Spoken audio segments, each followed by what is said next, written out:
Hey folks, hope you guys are having a good day. Today I'm going to cover the most recent update of Knightlordian RPG, which is version 3.10.0. Yeah, we are officially in the tens of updates, so that's fun.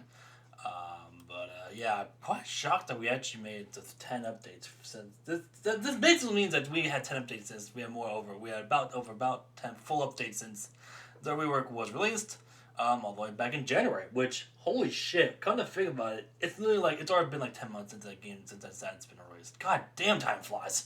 But anyways, I'm gonna go ahead and cover the most recent update of the game, which adds two new areas, a few fixes, and some changes to the update to mobs, or not changes to mobs, but changes to the systems in general.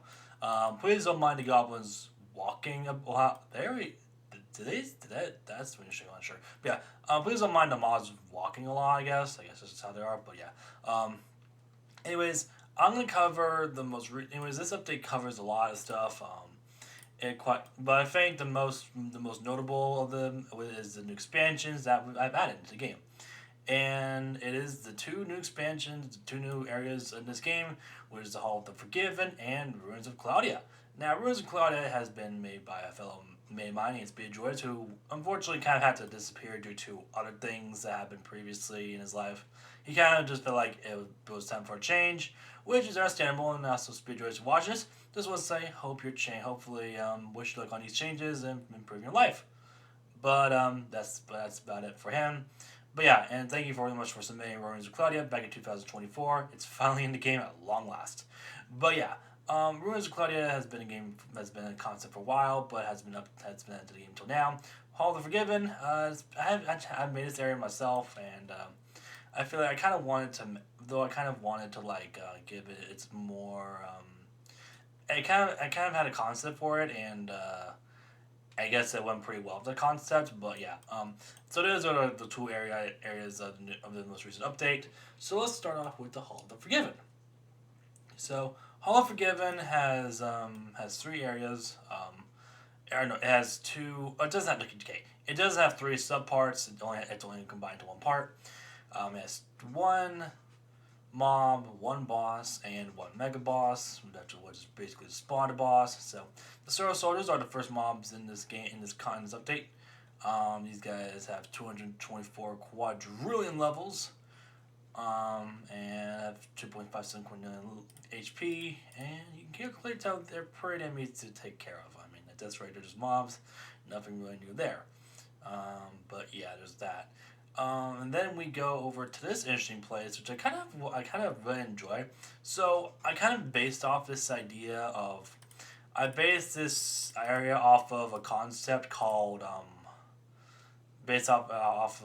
I based this whole area off of one phenomenon in the real world, which is the eternal flame falls.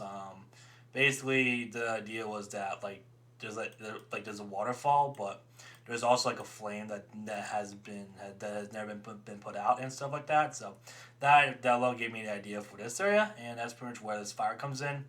I guess that's like fire of the forgiven, I guess, and like it represents that sometimes in life you just gotta move on from the past and all this stuff. Kind of like your typical kind of like how I did with like mitosis, the Sakar's reflection, but this is the forgiveness. So once you reflect on yourself, you now have to forgive yourself, which is honestly a pretty cool concept if you think about it. But yeah.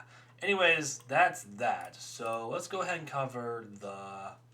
So this is the boss here, which is Sulfurious or Sorfinus, um, which is the Forgiven. He's the boss here. And this guy, pretty much, well, he forgives us for taking his slasher and taking his armor. So we're just gonna go ahead and we're just gonna accept his apology, and I think he accepts our apology. So yeah. Anyways, he drops the Forgiven armor. If I can find it real quick, he drops the Forgiven Keeper armor and his Forgiven slasher. If I can find it real quick. Where the hell is it? Yeah. A lot of people have wanted me to redo. Had wanted me to actually like kind of have a lot of people have been wanting me to have wanted to rebalance the weapons and events, which is understandable. Here's the thing that I was going to do it, people saying they didn't want to, but now people want to, which is really weird, but yeah. Where the hell is it? Sorry. Take a bit. Oh, wait, do I have it down here? No, I don't. Oh, right, there's a search bar. Goddamn, I'm slow today. This is the Forgiven Slasher.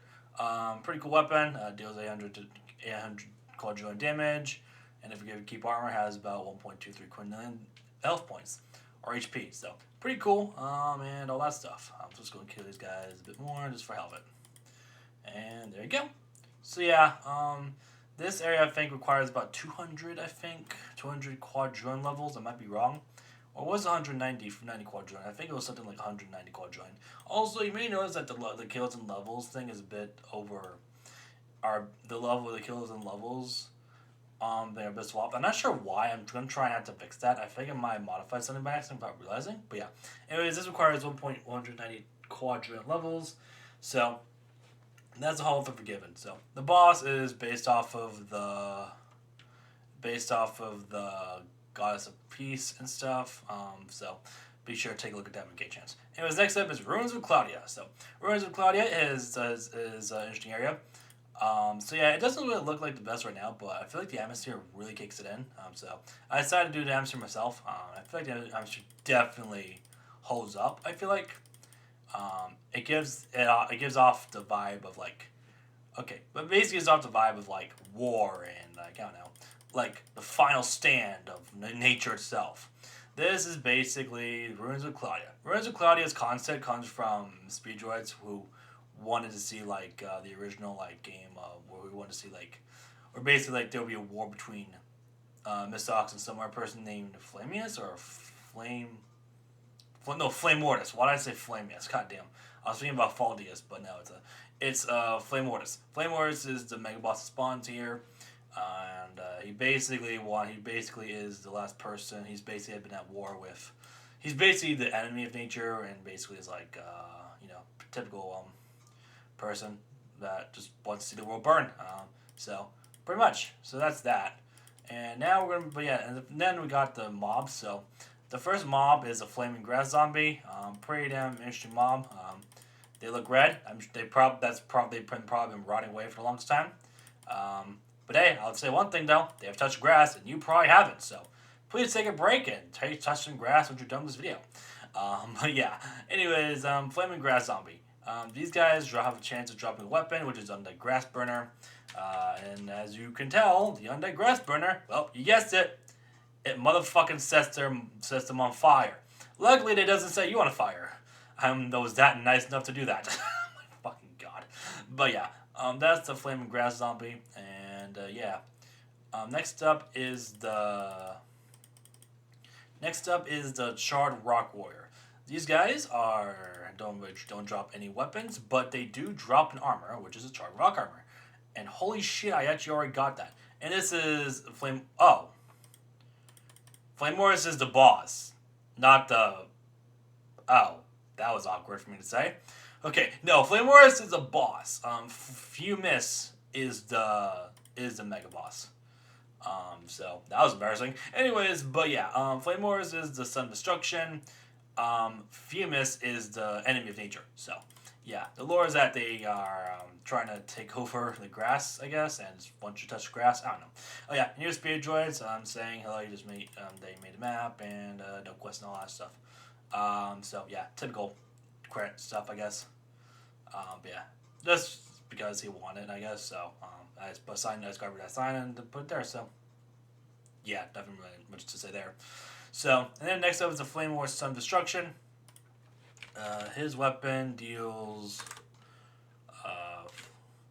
1 quintillion damage, and it's pretty much a good weapon to get into. Definitely would. Yeah. Now next up is next thing I did want to talk about too is the bug fixes. But actually, okay, you get the point. That's pretty much all there is for those two areas. The Mega Boss doesn't spawn yet. I'm not sure if they will spawn.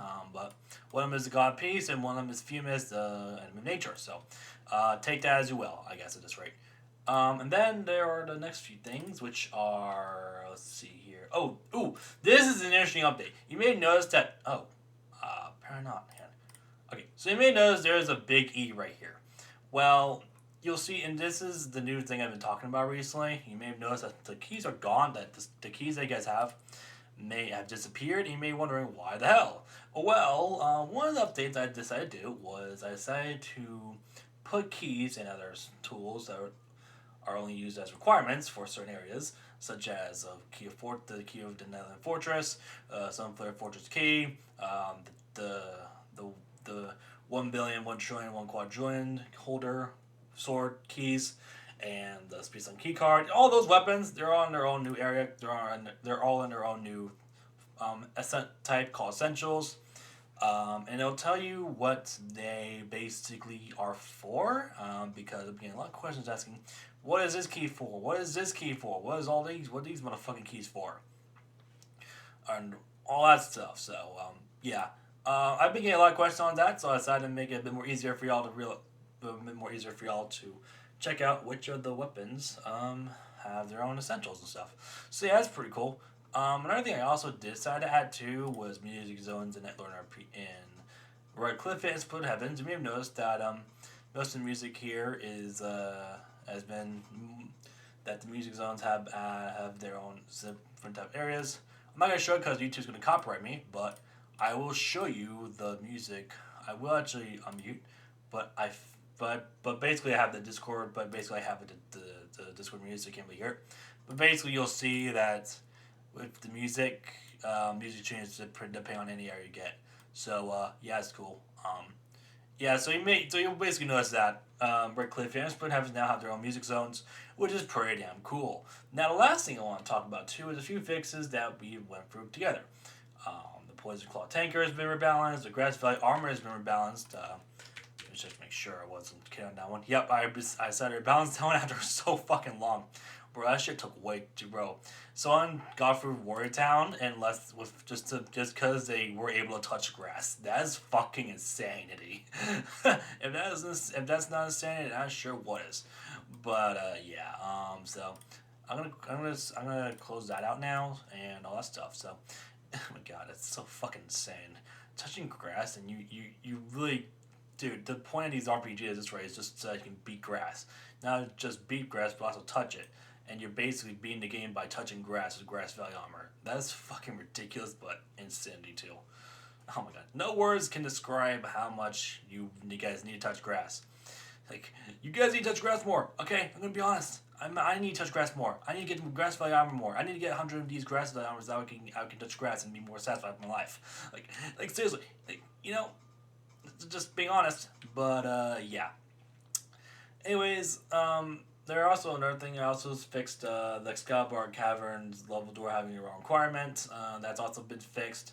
And there are small bug fixes that probably may not have noticed either, because they're really small. And if you looked with a naked eye, you wouldn't be able to notice them. Only those who know small quirks will be able to notice them, and that's gonna take a long time. Bro, at this rate, you might as well just play another game if you're just trying to play this game just to look at different changes in the updates, honestly. So yeah. Anyways, advanced progress. We hope you guys enjoyed. Thanks for watching. Before I get off, I just want to say, Knightlordian RPG. I kind of want to make one thing clear before I head off tonight. Knightlordian RPG. In about 9 days. No, not 9 days. In about 6 days, which is basically less than pretty close to a week, we'll be turning 4 years old? Hold on. I cannot do my math.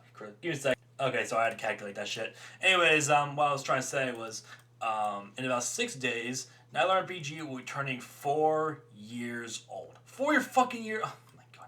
4 years old in Knightlordian RPG. That is 4 years of Knightlordian RPG content.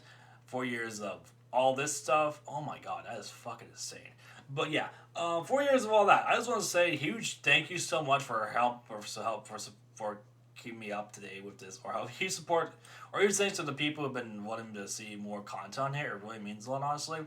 Even if I had 0 players, I still would play this game. I still would work on this game because it's a passion project, not really something that's like a career. I kind of treat it as like a side hustle of some things, if that makes any sense. But regardless of if people are playing or not, it's nice to see people are enjoying the game. And I actually have fun playing the stuff I actually create, even though it might be some of the more basic stuff. I mean, I kind of want to keep things simple for the longest time, and I can't believe I'm happy to keep things simple. I mean, I'm not the type of guy that goes all out on updates. I don't try to like add dodge this, dodge that, or all that type of shit. I mean, as much as I mean, I'm just not that type of guy that just does that nowadays. I just want to keep things simple and to keep things in keep things in my own route, honestly. And personally, I'm happy to be doing that still to this day. Really appreciate everyone who has been here since the beginning and those who are sticking around for the journey. And yeah, and one other thing before I head off is that we are actually getting pretty close to the Griffin's Territory finale, which is basically the finale of which is the whole finale of Empire 6. So that's another thing to keep in mind too. But oh my god, I'm yapping at this rate. But I am just so excited to see how far we can get, how much more further we can get through now RPG and stuff. I mean, I know a lot of people are been wanting. I mean, I do have college and all that stuff, but I still do enjoy making content for this game too, regardless. Finding time to do that really, it's been difficult, but definitely has been worth it in the long run. In the long run, but yeah. Anyways, it's getting kind of late for me, so I'm probably gonna hop off to bed now. But yeah, thank you guys so much for the support, and see you guys next time. Enjoy the update, and yeah, have a good one. Check the Discord for more update logs, sneak peeks, and all that shit in the future. So yeah, see ya.